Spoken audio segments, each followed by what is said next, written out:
Halo, Assalamualaikum warahmatullahi wabarakatuh. Perkenalkan, nama saya Alfiana Putri Ramadhani, biasa dipanggil Nana. Saya dari Prodi PGMI kelas 1A.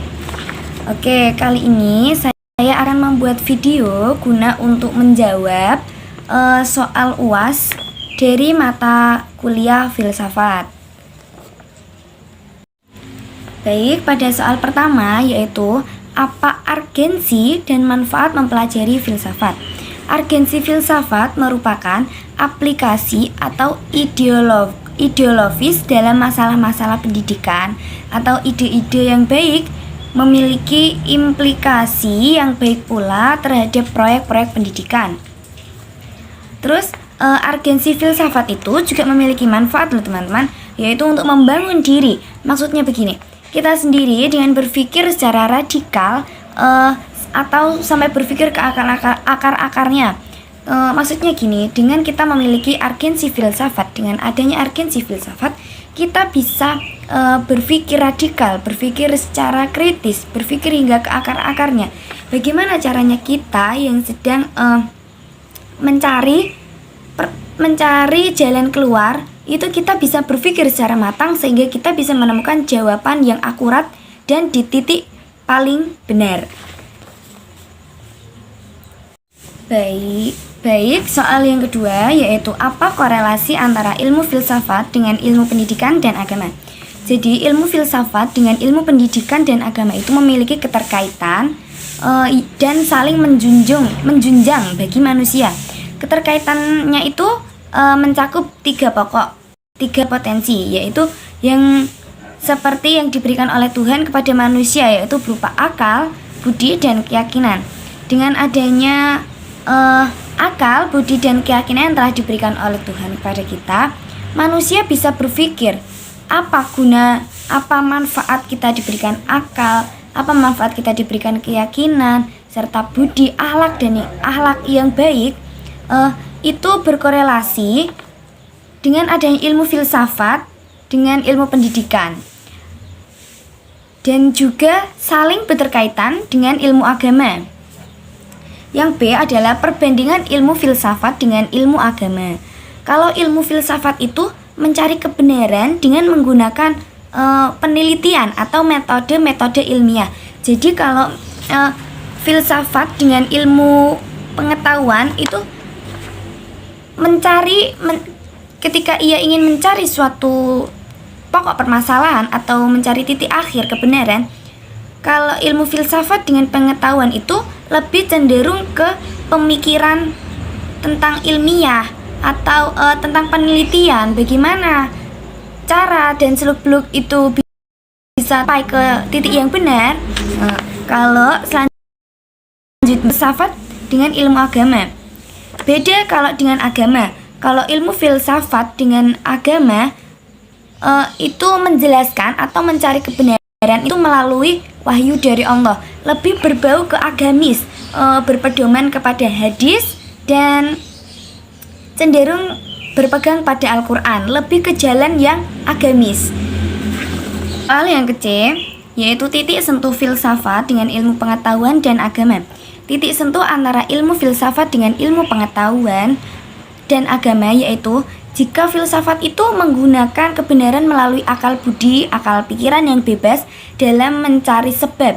Jadi lebih ke menggunakan akal dan lebih menggunakan cara berpikir dalam mencari kebenaran atau mencari sebab titik permasalahan yang paling dalam berdasarkan kemampuan pola pikir manusia. Jadi menentukan titik fikir, menentukan titik permasalahan yang paling akhir itu dengan menggunakan akal pikiran manusia dengan pola pikir yang terbatas dan kemampuan otak manusia.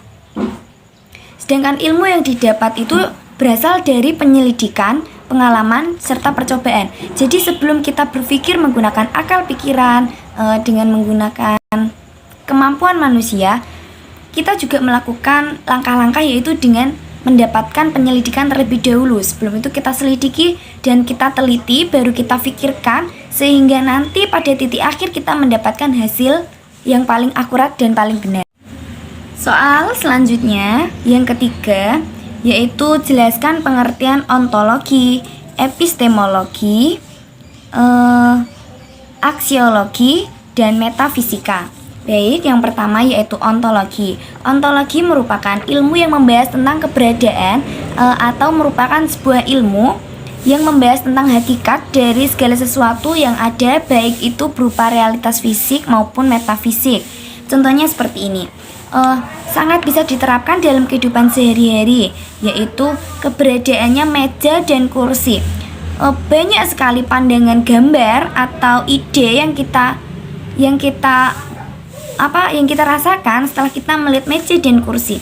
Tidak peduli banyak model meja yang ada, tetapi bagaimana cara apa yang kita pikirkan ketika ada meja dan kursi tersebut, tidak peduli bagaimana, berapa ukurannya, bagaimana bentuknya, apa motifnya. Meja dan kursi itu ketika kita temui, apa yang ada dalam pikiran kita, yaitu itu adalah tempat untuk kita beristirahat, tempat untuk kita duduk, tempat untuk kita minum, makan, dan sebagainya. Terus yang kedua yaitu epistemologi. Kata epistemologi berasal dari bahasa Yunani, yaitu epistes dan logos. Epistes artinya pengetahuan dan logos itu artinya teori atau ilmu. Jadi, ilmu epistemologi merupakan suatu ilmu yang mengkaji tentang sumber pengetahuan atau asal mula metode, struktur yang valid, tidaknya suatu pengetahuan. Contoh dari epistemologi yaitu dalam kehidupan sehari-hari yang berhubungan dengan bagaimana kita mendapatkan ilmu pengetahuan. Contohnya yaitu sama seperti tadi, meja dan kursi. Pertanyaannya adalah bagaimana kita bisa tahu kalau benda itu namanya meja? Bagaimana kita bisa mengetahui kalau benda itu namanya kursi? Bagaimana kita bisa mengetahui kalau benda itu namanya televisi?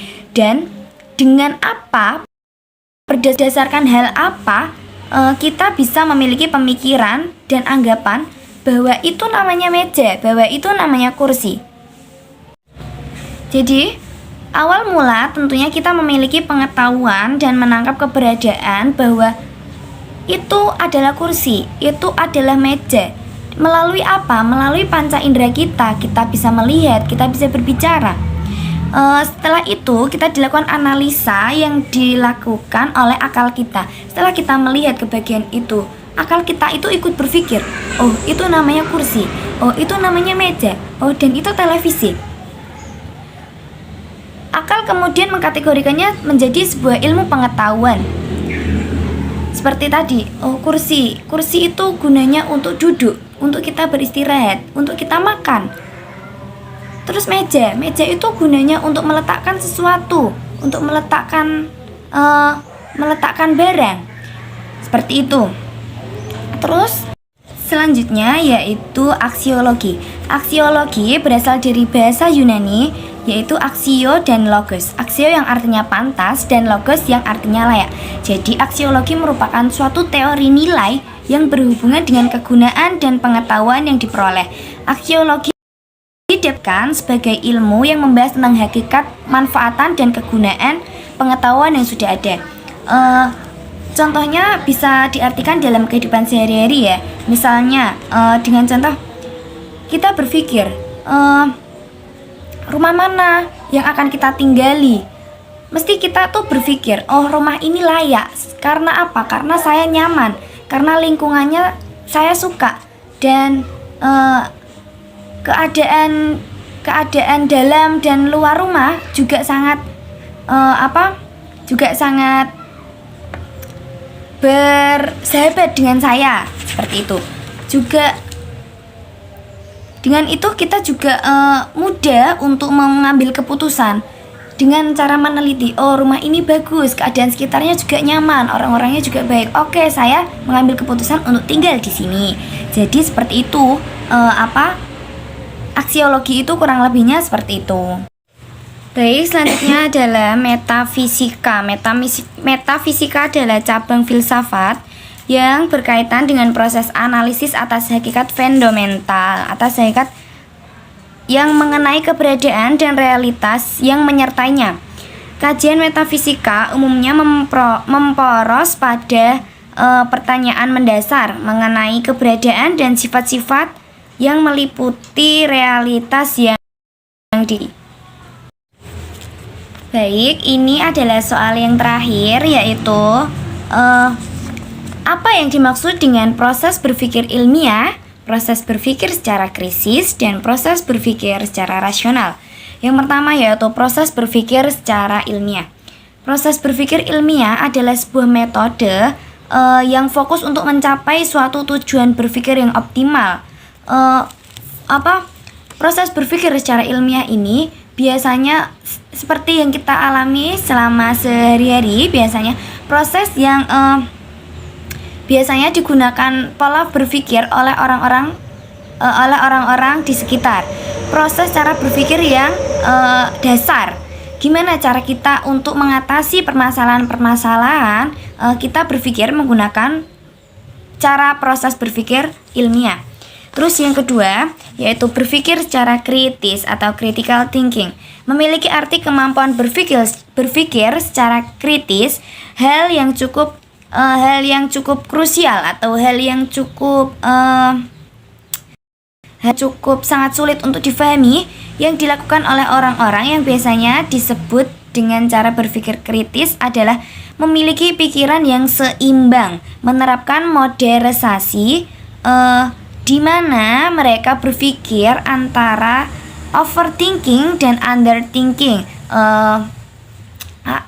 Jadi lebih berpikir ke yang mengatasi permasalahan-permasalahan, perbedaan-perbedaan yang akurat, dan bisa menjawab pertanyaan-pertanyaan yang diselingi oleh banyak pendapat. Jadi berpikir kritis ini adalah berpikir secara matang dan lebih matang untuk menjawab,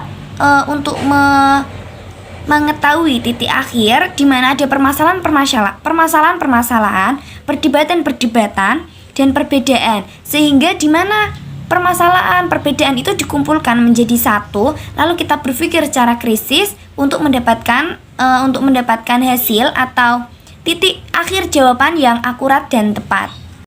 Dan yang terakhir yaitu berpikir secara rasional. Berpikir secara rasional adalah kemampuan untuk mempertimbangkan aspek dan menganalisis yang berhubungan dengan suatu kejadian, baik berupa fakta, opini maupun data. Jadi dari fakta-fakta yang telah dikumpulkan, dari data-data yang telah dikumpulkan, itu kita baru bisa berpikir, bisa dibilang berpikir rasional ini menganalisis dari suatu kejadian, suatu informasi, fakta maupun data. Jadi kita baru berpikir setelah kita mendapatkan informasi yang kita peroleh dari seseorang, baru kita bisa berpikir secara rasional.